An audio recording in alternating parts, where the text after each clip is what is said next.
चलिए मित्रों, शुरू करते हैं अपना आज का करंट अफेयर। देखते हैं हमारी जितनी भी महत्वपूर्ण खबरें हैं सभी पे विस्तार से चर्चा और विश्लेषण करते हैं। देखते हैं हमारी पहली न्यूज़ है, गृह मंत्रालय ने ICJS 2.0 में 3 नए आपराधिक कानूनों के कार्यान्वयन की समीक्षा की। तो गृह मंत्रालय ने राष्ट्रीय अपराध रिकॉर्ड ब्यूरो को निर्देश दिया है कि वह 3 नए आपराधिक कानूनों को इंटरऑपरेबल क्रिमिनल जस्टिस सिस्टम 2.0 में पूरी तरह से लागू करने की प्रक्रिया को सुगम बनाए। गृह मंत्रालय ने कहा है कि प्रत्येक राज्य या केंद्र शासित प्रदेश में ई साक्ष्य, न्याय श्रुति, ई साइन और ई समन जैसे एप्लीकेशन का उपयोग किया जाना चाहिए। पहले देखते हैं ई साक्ष्य। यह एप्लीकेशन साक्ष्यों के प्रबंधन में सहायता करता है। न्याय श्रुति एप्लीकेशन इलेक्ट्रॉनिक तरीके से न्यायिक कार्यवाही को आसान बनाता है। सभी आपराधिक मामलों में पंजीकरण से लेकर मामले के निपटान तक पूर्व निर्धारित चरण और समय सीमा में अलर्ट जनरेट किए जाने चाहिए ताकि जांच प्रक्रिया में तेजी लाई जा सके। मंत्रालय ने यह भी कहा है कि जांच अधिकारियों और आपराधिक न्याय प्रणाली के अन्य हितधारकों को लाभ पहुंचाने के लिए NCRB द्वारा एक डेटा समृद्ध प्लेटफॉर्म बनाया जाना चाहिए। बात करते हैं इंटरऑपरेबल क्रिमिनल जस्टिस सिस्टम के विषय में। तो ICJS का विचार सुप्रीम कोर्ट की ई समिति ने दिया था। अब इसे गृह मंत्रालय के तहत एक प्रमुख परियोजना के रूप में लागू किया जा रहा है। उद्देश्य है आपराधिक न्याय प्रणाली के अलग अलग स्तंभों के बीच डेटा और सूचना के सुगम हस्तांतरण को सक्षम बनाना। मुख्य फोकस है अपराध और अपराधी ट्रैकिंग नेटवर्क एवं सिस्टम को ई कोर्ट और ई कारगर डेटाबेस के साथ फोरेंसिक लैब, फिंगरप्रिंट एवं अभियोजन जैसे न्यायपालिका के अन्य स्तंभों के साथ जोड़ना। इसका उद्देश्य आपराधिक न्याय प्रणाली के सभी स्तंभों में वन डेटा वन एंट्री का लक्ष्य हासिल करना है। कार्यान्वयन इसे NCRB द्वारा राष्ट्रीय सूचना विज्ञान केंद्र के सहयोग से लागू किया जा रहा है। समय सीमा चरण 1 है 2018 से 2020 एवं चरण 2 है 2022-23 से 2025-26 तक। ठीक है, देखते हैं पुलिस यानी अपराध और अपराधी ट्रैकिंग एवं नेटवर्क सिस्टम के विषय में। तो फॉरेंसिक प्रयोगशालाओं के लिए ई फोरेंसिक, कोर्ट्स के लिए ई कोर्ट्स, सरकारी अभियोजकों के लिए ई अभियोजन और कारगर के लिए ई कारगर। अब देखते हैं आपराधिक न्याय प्रणाली में प्रौद्योगिकी के इस्तेमाल के लिए शुरू की गई अन्य पहले। तो सेफ सिटी प्रोजेक्ट, यह गृह मंत्रालय के अधीन एक पायलट पहल है। इसके पहले चरण में देश के 8 शहरों को शामिल किया गया है ताकि स्मार्ट पुलिसिंग को बढ़ावा दिया जा सके। राष्ट्रीय स्वचालित फिंगरप्रिंट पहचान प्रणाली, तो NCRB द्वारा लागू की जा रही इस प्रणाली से अपराधियों की शीघ्र और सटीक पहचान की सुविधा मिलती है। केंद्रीय एवं राज्य स्तर की फोरेंसिक विज्ञान प्रयोगशालाओं में DNA का विश्लेषण करने वाली यूनिट्स को मजबूत किया जा रहा है। और कॉमन इंटीग्रेटेड पुलिस एप्लीकेशन, इसे पुलिस स्टेशनों पर विभिन्न प्रक्रियाओं जैसे FIR दर्ज करना आदि को स्वचालित करने के लिए डिजाइन किया गया है। ठीक है, अब बात करते हैं भारत सरकार ने सुशासन दिवस मनाया। 2014 से प्रत्येक वर्ष 25 दिसंबर को पूर्व प्रधानमंत्री श्री अटल बिहारी वाजपेयी की जयंती के अवसर पर सुशासन दिवस यानी गुड गवर्नेंस डे मनाया जाता है। नागरिकों के कल्याण को सर्वोच्च प्राथमिकता देते हुए प्रभावी, कुशल और जवाबदेह तरीके से शासन करने की प्रक्रिया को सुशासन कहा जाता है।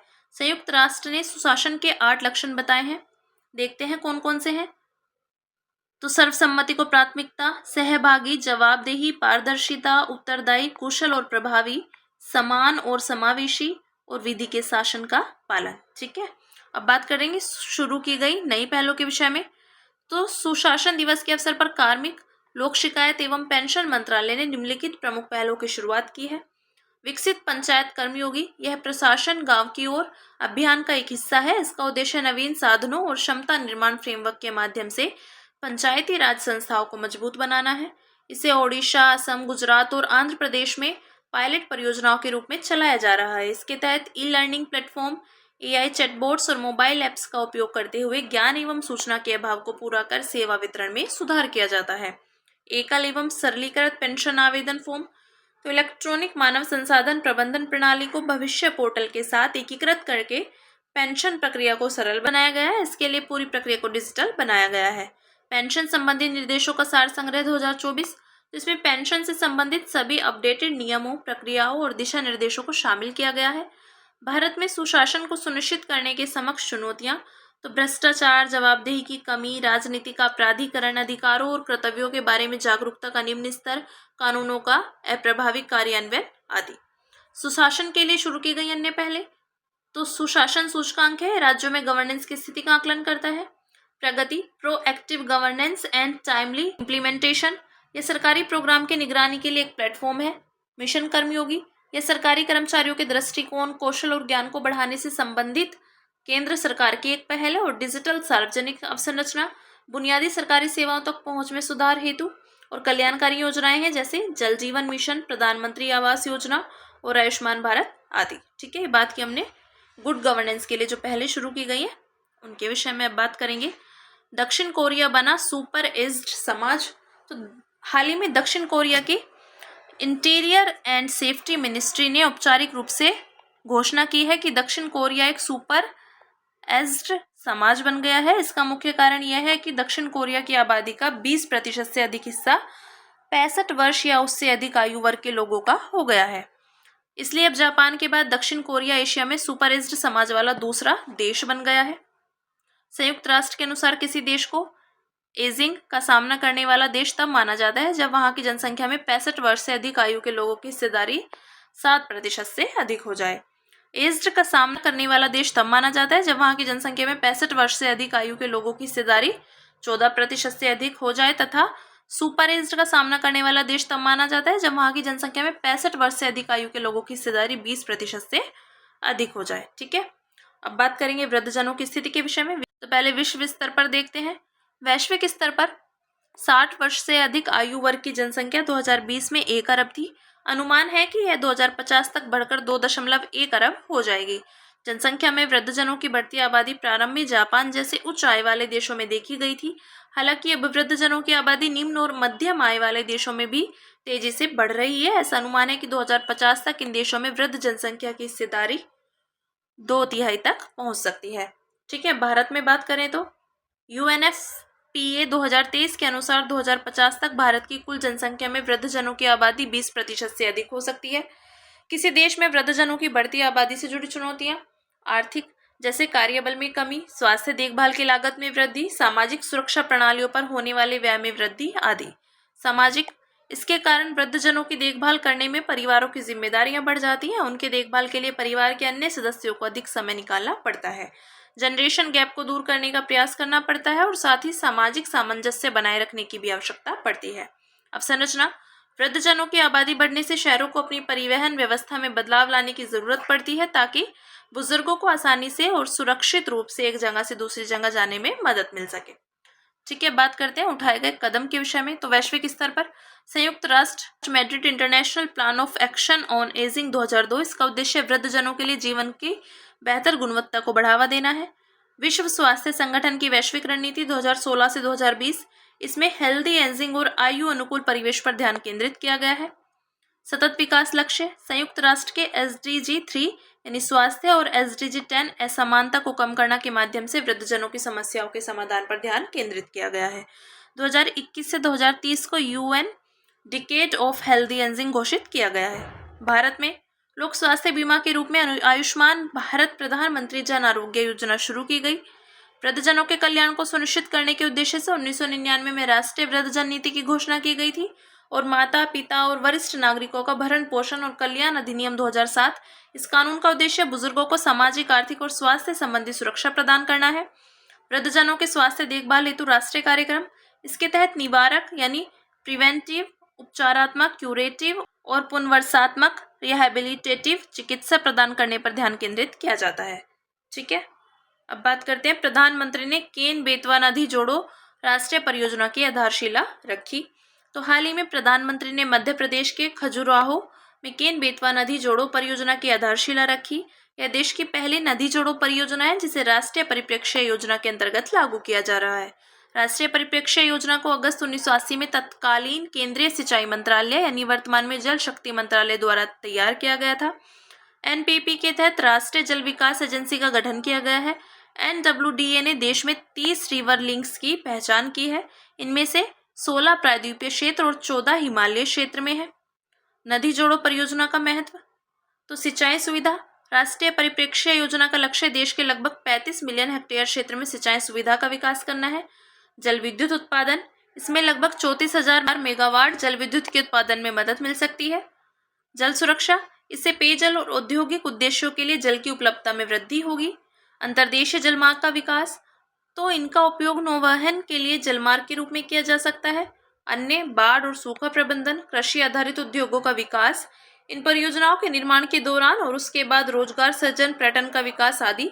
नदियों को आपस में जोड़ने से संबंधित चिंताएं, पर्यावरणीय प्रभाव, इससे प्राकृतिक प्रणालियों में व्यवधान उत्पन्न हो सकता है, इससे मानसून और जैव विविधता पर दीर्घकालिक प्रतिकूल प्रभाव पड़ सकता है। सामाजिक प्रभाव, उदाहरण के लिए पोलावरम लिंक परियोजना के कारण लगभग 1 लाख परिवार प्रभावित हुए हैं, जिनमें से 80% आदिवासी हैं। यह परियोजना महानदी गोदावरी, कृष्णा, पेन्नार, कावेरी, वैगई नदियों को आपस में जोड़ने वाली परियोजनाओं का हिस्सा है। अन्य राज्यों के बीच जल विवाद, हिमालय नदियों से संबंधित अंतर्राष्ट्रीय विवाद आदि। ठीक है, बात करेंगे केन बेतवा नदी जोड़ो परियोजना के विषय में। तो इस परियोजना के अंतर्गत केन नदी के अतिरिक्त जल को बेतवा नदी में हस्तांतरित करने की योजना है। इसके लिए केन नदी पर दोधन बांध एवं दोनों नदियों को आपस में जोड़ने वाली नहर का भी निर्माण किया जाएगा।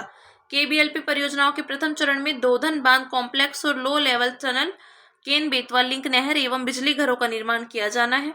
इस परियोजना के दूसरे चरण में लोअर ओरर बांध, बिना कॉम्प्लेक्स परियोजना और कोठा बैराज का निर्माण किया जाएगा। ठीक है, ये बात की हमने केन बेतवा नदी जोड़ो परियोजना के विषय में। अब बात करते हैं 2023-24 के लिए अनिगमित क्षेत्रक के उद्यमों के वार्षिक सर्वेक्षण के नतीजे जारी किए गए।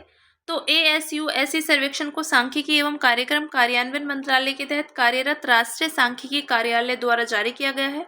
यह सर्वेक्षण अक्टूबर 2023 से सितंबर 2024 तक की अवधि के लिए जारी किया गया है। देखते हैं इसके विषय में। इस सर्वेक्षण का मुख्य उद्देश्य भारत में निर्माण यानी कंस्ट्रक्शन क्षेत्र को छोड़कर विनिर्माण, व्यापार और सेवा क्षेत्र में मौजूद अनौपचारिक या अनिगमित गैर कृषि प्रतिष्ठानों के विभिन्न आर्थिक और परिचालन विशेषताओं का आकलन करना है। उपयोग और अन्य उद्देश्य, तो यह नीति निर्माण के लिए इनपुट प्रदान करता है। यह सर्वेक्षण राष्ट्रीय लेखा सांख्यिकी और प्रमुख मंत्रालयों की डेटा संबंधी आवश्यकताओं को पूरा करता है। यह डेटा आधारित निर्णय लेने में मदद करता है आदि।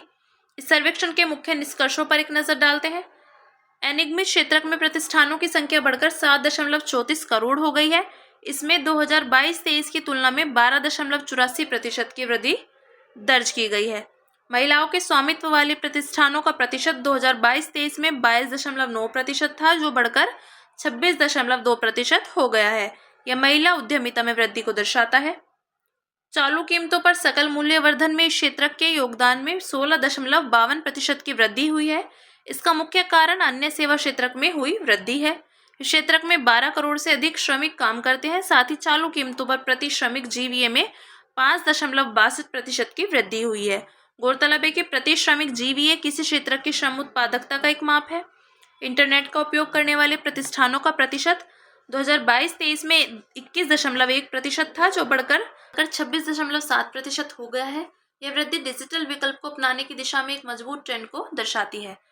अनिगमित गैर कृषि क्षेत्र का महत्व, तो यह क्षेत्र रोजगार सृजन और सकल घरेलू उत्पाद में महत्वपूर्ण योगदान देता है। यह उद्यमशीलता को भी बढ़ावा देता है। यह क्षेत्र घरेलू आपूर्ति श्रृंखला में अपने महत्वपूर्ण योगदान के चलते निगमित क्षेत्र यानी संगठित क्षेत्र के लिए एक आधार के तौर पर काम करता है। अनिगमित क्षेत्र के प्रतिष्ठानों के विषय में देखते हैं। तो अनिगमित क्षेत्र के प्रतिष्ठानों को कंपनियों की तरह अलग से पंजीकृत नहीं किया जाता है, इसलिए ये अपने मालिकों की व्यक्तिगत संपत्ति और दायित्वों से अलग नहीं होते हैं। अनिगमित क्षेत्र के प्रतिष्ठानों में उपयोग की जाने वाली सभी संपत्तियां मालिक की निजी संपत्ति होती है। अनिगमित क्षेत्र के प्रतिष्ठानों की कानूनी हैसियत सीमित होने के कारण वे अन्य संस्थाओं के साथ स्वतंत्र अनुबंध नहीं कर सकते और न ही उनकी देनदारियों को अपने ऊपर ले सकते हैं। उत्पादन के दौरान होने वाले किसी भी ऋण या दायित्व के लिए मालिक व्यक्तिगत रूप से उत्तरदायी होते हैं। ठीक है, ये बात की हमने अनिगमित क्षेत्र के प्रतिष्ठानों के विषय में। अब बात करेंगे केंद्रीय गृह एवं सहकारिता मंत्री ने 10,000 नवगठित बहुउद्देशीय प्राथमिक कृषि ऋण समितियों का शुभारंभ किया। तो हाल ही में 10,000 नवगठित बहुउद्देशीय प्राथमिक कृषि ऋण समितियों के साथ साथ डेयरी और मत्स्य सहकारी समितियों का भी उद्घाटन किया गया। केंद्र सरकार ने अगले 5 वर्षों में 2 लाख नए पैक्स के गठन का लक्ष्य रखा है। पैक्स के विषय में जानते हैं। तो पैक्स ग्रामीण भारत में सहकारिता आंदोलन की आधारशिला है। ये समितियां ग्रामीण किसानों को सहकारी ऋण संरचना के तहत अल्पकालिक ऋण, बीज, उर्वरक और अन्य सेवाएं प्रदान करती है।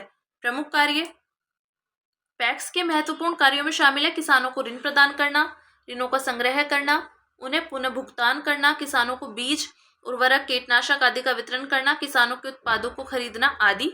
ये ग्रामीण ऋणी और उच्चतर वित्त पोषण एजेंसियां के बीच अंतिम कड़ी के रूप में कार्य करता है। ठीक है, जैसे कि अनुसूचित वाणिज्यिक बैंक, RBI और नाबार्ड। सदस्यता ग्रामीण, किसान, कारीगर और समाज के कमजोर वर्गों के लोग पैक्स में शेयर धारक के रूप में शामिल हो सकते हैं। विनियमन, पैक्स सहकारी सोसाइटी अधिनियम के अंतर्गत पंजीकृत सहकारी संस्थाएं हैं। संबंधित राज्य के रजिस्ट्रार सहकारी सोसाइटी द्वारा इनका प्रशासनिक नियंत्रण किया जाता है। ये समितियां बैंकिंग विनियमन अधिनियम 1949 के दायरे में नहीं आती हैं और आरबीआई द्वारा भी प्रत्यक्ष तौर पर इनका विनियमन नहीं किया जाता है। महत्व, ये समितियां वित्तीय समावेशन को बढ़ावा देती हैं। ये समितियां सहकारी बैंकिंग प्रणाली की आधारशिला है। कृषक समुदाय को ऋण प्रदान करने वाले संस्थागत स्रोतों, कृषि इनपुट बाजार, मूल्य संवर्धन आदि से जोड़ती हैं।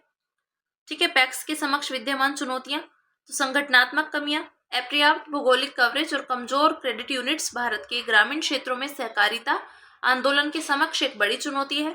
अपर्याप्त वित्तीय संसाधन, तो ग्रामीण अर्थव्यवस्था के संबंध में आवश्यक अल्पकालिक और मध्यम अवधि के ऋण के मामले में इनके वित्त पर्याप्त नहीं है। बहुत अधिक मात्रा में ऋण बकाया, तो पैक्स के कुल ऋण का 40% से अधिक हिस्सा गैर निष्पादित परिसंपत्तियों के रूप में वर्गीकृत है। अन्य है कुशल एवं प्रशिक्षित मानव संसाधन की कमी, डिजिटल अवसंरचना की कमी आदि। पैक्स को मजबूत बनाने के लिए शुरू की गई पहले, तो किसान समृद्धि केंद्र, कॉमन सर्विस सेंटर आदि के रूप में पैक्स को बहुउद्देश्य बनाने के लिए मॉडल उपनियम, पैक्स के कंप्यूटरीकरण के लिए केंद्र प्रायोजित परियोजना और सहकार से समृद्धि यानी सहयोग के माध्यम से समृद्धि अभियान। ठीक है, अब बात करेंगे अन्य सुर्खियों की। इसमें पहली न्यूज है राष्ट्रीय उपभोक्ता दिवस।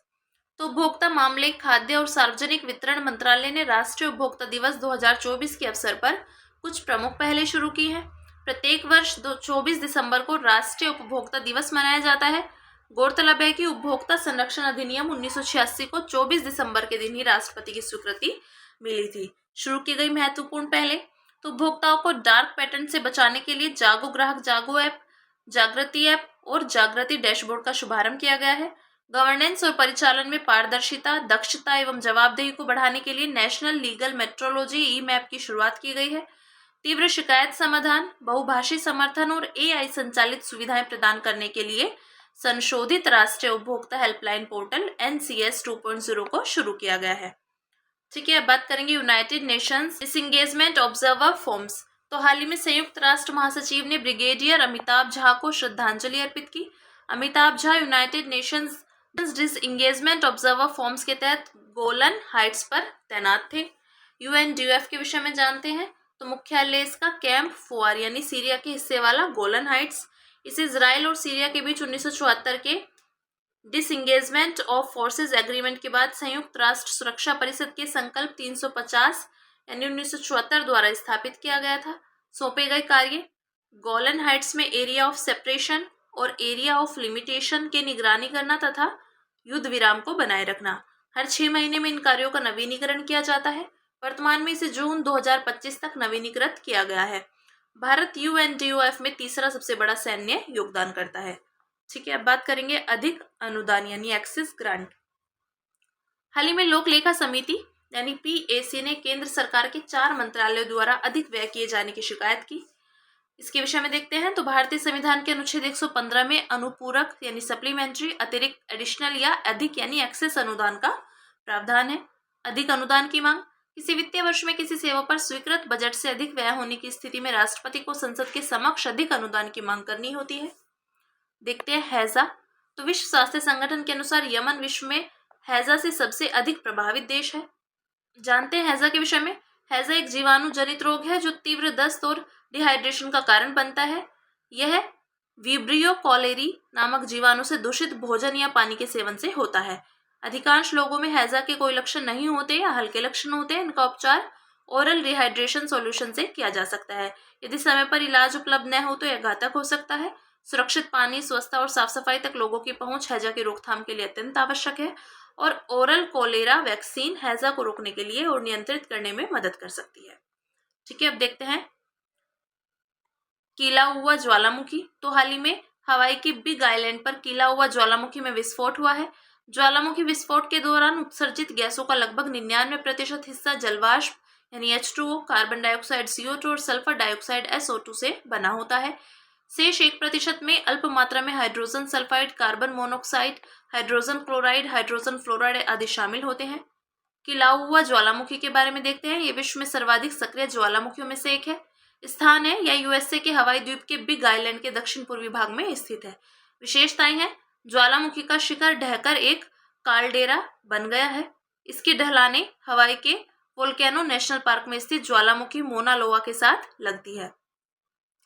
बात करेंगे आर्किया की, तो आर्किया के अध्ययन से वैज्ञानिकों को यह सुराग मिला है कि सूक्ष्म जीव टॉक्सिन एंटीटॉक्सिन सिस्टम की सहायता से कठोर परिस्थितियों के अनुकूल ढलकर जीवित रहते हैं। ये सिस्टम कई बैक्टीरिया और आर्किया में पाए जाते हैं। इसमें आमतौर पर टॉक्सिन होता है जो एक महत्वपूर्ण कोशिकीय प्रक्रिया को रोकता है। साथ ही इसमें एक एंटीटॉक्सिन भी होता है जो संबंधित टॉक्सिन को निष्क्रिय करता है। आर्किया के विषय में जानते हैं। आर्किया ऐसे जीव हैं जो बिना किसी केंद्रक यानी न्यूक्लियस के एक कोशिका से बने होते हैं। आर्किया जीवन के 3 प्रमुख डोमेन में से एक है, अन्य 2 बैक्टीरिया और यूकेरियोट्स हैं। आर्किया विभिन्न प्रकार के आवासों में पाए जाते हैं जिनमें अत्यधिक कठोर दशाएं जैसे गहरे समुद्र के रिफ्ट्स, वेंट्स, गर्म झरने में शामिल हैं। ठीक है, बात की आर्किया की। अब देखते हैं भूस्खलन झील के विषय में। तो हाल ही में उत्तराखंड के कुमाऊं हिमालय रेंज में भूस्खलन के कारण बना एक तालाब 1 वर्ष से भी कम समय में विशाल झील में तब्दील हो गया है। इसे लेकर कुछ विशेषज्ञों ने चिंता जताई है। भूस्खलन जनित बांध बनने से निर्मित झील के बारे में देखते हैं। निर्माण, तो इनका निर्माण विभिन्न भू आकृति संरचना वाले क्षेत्र में बड़े पैमाने पर भूगर्भीय हलचलों की एक विस्तृत श्रृंखला के परिणाम स्वरूप होता है। निर्माण की प्रक्रिया, तो बांध का निर्माण यह खासकर संकीर्ण और चट्टानी पर्वतीय ढलानों से घिरी नदी घाटियों में पृथ्वी के धंसने, मड फ्लो, चट्टानों और मलबे के गिरने के कारण निर्मित होता है। झील का निर्माण, तो बांध के पीछे नदी से लगातार पानी के जमाव के कारण झील का निर्माण होता है। संबंधित घटना, भूस्खलन बांध के टूटने से आने वाला प्रचंड बाढ़ यानी LDOF है। ठीक, अब बात करते हैं कांग्रेस का बेलगाम अधिवेशन 1924। 26 से 27 दिसंबर को कर्नाटक के बेलगावी में कांग्रेस के बेलगाम अधिवेशन का शताब्दी समारोह मनाया जा रहा है। इसके विषय में जानते हैं। यह भारतीय राष्ट्रीय कांग्रेस का 39वां अधिवेशन था। यह कांग्रेस का एकमात्र ऐसा अधिवेशन था जिसकी अध्यक्षता महात्मा गांधी ने की। बेलगाम अधिवेशन का महत्व, तो इस अधिवेशन में गांधी जी ने स्वराज और सर्वोदय के विचार पर चर्चा की। इस अधिवेशन में कांग्रेस के संगठनात्मक ढांचे और कार्यप्रणाली में सुधार किया गया। सदस्यता शुल्क में 90% की कटौती की गई तथा सामाजिक परिवर्तन पर ध्यान केंद्रित किया गया है। बेलगाम में अस्पृश्यता के खिलाफ अलग से सम्मेलन आयोजित किया गया था। हिंदू मुस्लिम एकता, सार्वजनिक सेवा हेतु पारिश्रमिक और खादी के अनिवार्य उपयोग पर बल देने के लिए मजबूत प्रस्ताव पारित किया गया है। ठीक है, बात की हमने कांग्रेस का बेलगाम अधिवेशन 1924 के विषय में। अब बात करेंगे कावेरी इंजन के विषय में। तो कावेरी इंजन को इन फ्लाइट परीक्षण के लिए मंजूरी दे दी गई है। यह भारत की एरोस्पेस आत्मनिर्भरता की दिशा में एक बड़ा कदम है। कावेरी इंजन को DRDO के तहत गैस टरबाइन रिसर्च प्रतिष्ठान द्वारा विकसित किया गया। कावेरी इंजन परियोजना के विषय में जानते हैं। तो प्रारंभ हुआ इसका हल्के लड़ाकू विमान तेजस को शक्ति प्रदान करने के लिए 1980 के दशक के अंत में कावेरी इंजन परियोजना शुरू की गई थी।